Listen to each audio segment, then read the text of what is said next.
কলকাতা কর্পোরেশনের ১৪১ নম্বর ওয়ার্ডের যুব তৃণমূল কংগ্রেস কমিটির পক্ষ থেকে শীত বস্ত্র বিতরণ অনুষ্ঠান। শীত পড়তেই রাজ্য জুড়ে তৃণমূল কংগ্রেসের পক্ষ থেকে এবং বিভিন্ন সংগঠনের পক্ষ থেকে পিঠে পুলি উৎসব, সাংস্কৃতিক অনুষ্ঠান এবং শীত বস্ত্র প্রদানের অনুষ্ঠান চলছে। শুক্রবার কলকাতা কর্পোরেশনের ১৪১ নম্বর ওয়ার্ডের যুব তৃণমূলের পক্ষ থেকে এক কম্বল বিতরণ অনুষ্ঠানের আয়োজন করা হয়। উক্ত অনুষ্ঠানে উদ্বোধক ও প্রধান অতিথি হিসেবে উপস্থিত ছিলেন মেটিয়াবুরুজ বিধানসভার বিধায়ক আব্দুল খালেক মোল্লা।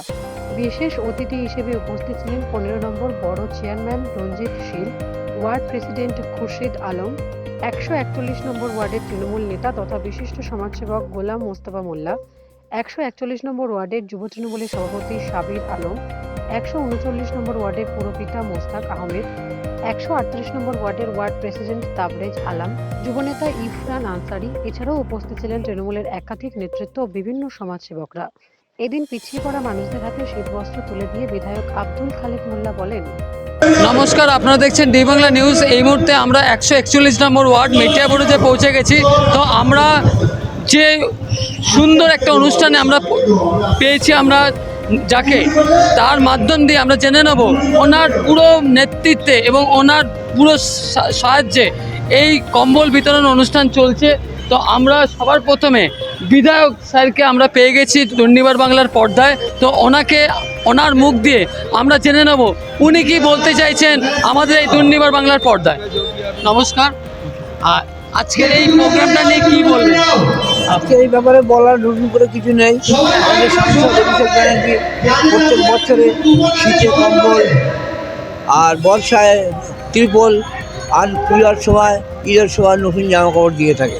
তারই অঙ্গ হিসেবে আজকে ১৪১ নম্বর ওয়ার্ডে আমাদের প্রেসিডেন্ট খুরশিদ ভাই, আমাদের গোলাম মোস্তফা ভাই রাজা এবং সাবির, এদের যৌথ উদ্যোগে আজকের এখানে এই কম্বল বিতরণ হচ্ছে।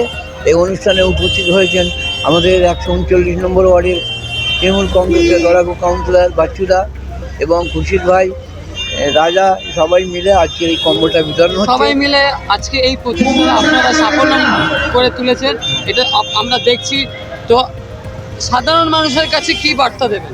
সাধারণ মানুষের কাছে এই বার্তা আমরা দেবো যে আমরা আপনাদের সঙ্গে আছি, আমাদের মমতা ব্যানার্জি আপনাদের সঙ্গে আছে, আমাদের অভিষেক ব্যানার্জি আপনাদের সঙ্গে আছে। আপনাদের শীতে আমরা কাপড় দিয়ে কম্বল দিচ্ছি, বর্ষায় আমরা ত্রিপল দিচ্ছি, আবার ঈদ এবং পুজোতে নতুন জামা কাপড় দিচ্ছি। সুতরাং আপনাদের চিন্তার কোনো কারণ নেই, আমাদের তৃণমূল কংগ্রেসের নেতৃবৃন্দ আপনাদের সঙ্গে আছে। আমরা এখন কথা বলবো ১৪১ নম্বর ওয়ার্ডের তৃণমূল যুবর প্রেসিডেন্ট সাবির আলমের সঙ্গে। আমি সাবিরকে বলার জন্য অনুরোধ করব যে আজকের সারা ভারতবর্ষ সমগ্র দেশের যে গণতন্ত্র শেষ করা হচ্ছে সে বিষয়ে আপনি কি বলবেন?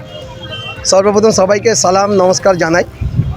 আজ যে ভারতবর্ষের যে অবস্থা, যে পরিস্থিতি আপনারা দেখতে পাচ্ছেন, যে বিজেপি যে সন্ত্রাসবাদ যেভাবে জ্বালাচ্ছে গোটা ভারতবর্ষে, আপনি যে জাতিবাদ যে বলেন না, বিকাশ বিকাশ বিকাশ বিকাশ মানে হসপিটালে কাজ করছে, বিকাশের কোনো তুলনা নেই। বিকাশ মানেটা কি? বিকাশ মানে শুধু আম্বানি আর আডানির জেব ভরা কি?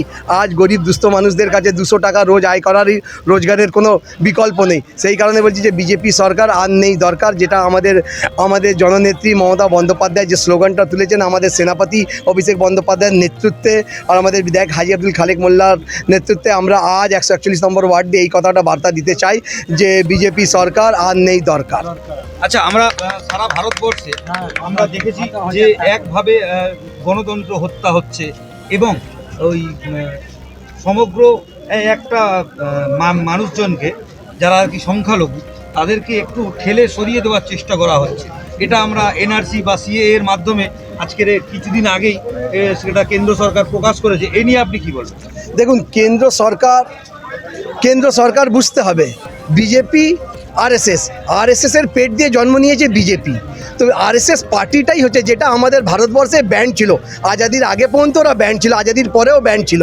যেটা আমাদের সর্দার বল্লভভাই পটেল, যে আমাদের প্রথম দেশের অর্থমন্ত্রী ছিলেন, হোম মিনিস্টার বলা যায়, তিনি ওনাকে ব্যান্ড করে রেখেছিলেন। সেই ব্যান্ডের হিসাবে ওরা আজ আরএসএস যেভাবে নিজের দুর্নীতি চালিয়ে আরএসএস বিজেপি যেরকমভাবে প্রোপাগান্ডা চালিয়ে মানুষের ভেতরে মানবতাটাকে শেষ করে হিন্দু মুসলমান যে একতাটা যেটা হিন্দুস্তানের গুলদস্তা বলা হয় সেই গুলদস্তাটাকে শেষ করে ওরা কিছু বর্গের লোক যারা স্বর্ণ প্রজাতির লোক তারা স্বর্ণ প্রজাতির লোক রাজ করার চক্করে যেটা বলেছে কয়েকদিন আগে যে আবার আমরা ফিরে যাচ্ছি সেই 500 সাল পিছনে মনুবাদী থিঙ্কিংয়ের দিকে, যে যারা গরিব মানুষ তারা পায়ের নিচুনে, যারা বড় জাতের লোক তারা মাথার ওপরে, সেটাই হচ্ছে। কিন্তু ভারতবর্ষে এটা হবে না। ভারতবর্ষে যেটা বাবা ভীমরাও আম্বেদকর আমাদেরকে যে সংবিধানটা দিয়েছে সেই সংবিধানের মধ্যে প্রত্যেক মানুষ একই আছে। এটা চলবে না, এ চলবে না, এ চলবে না।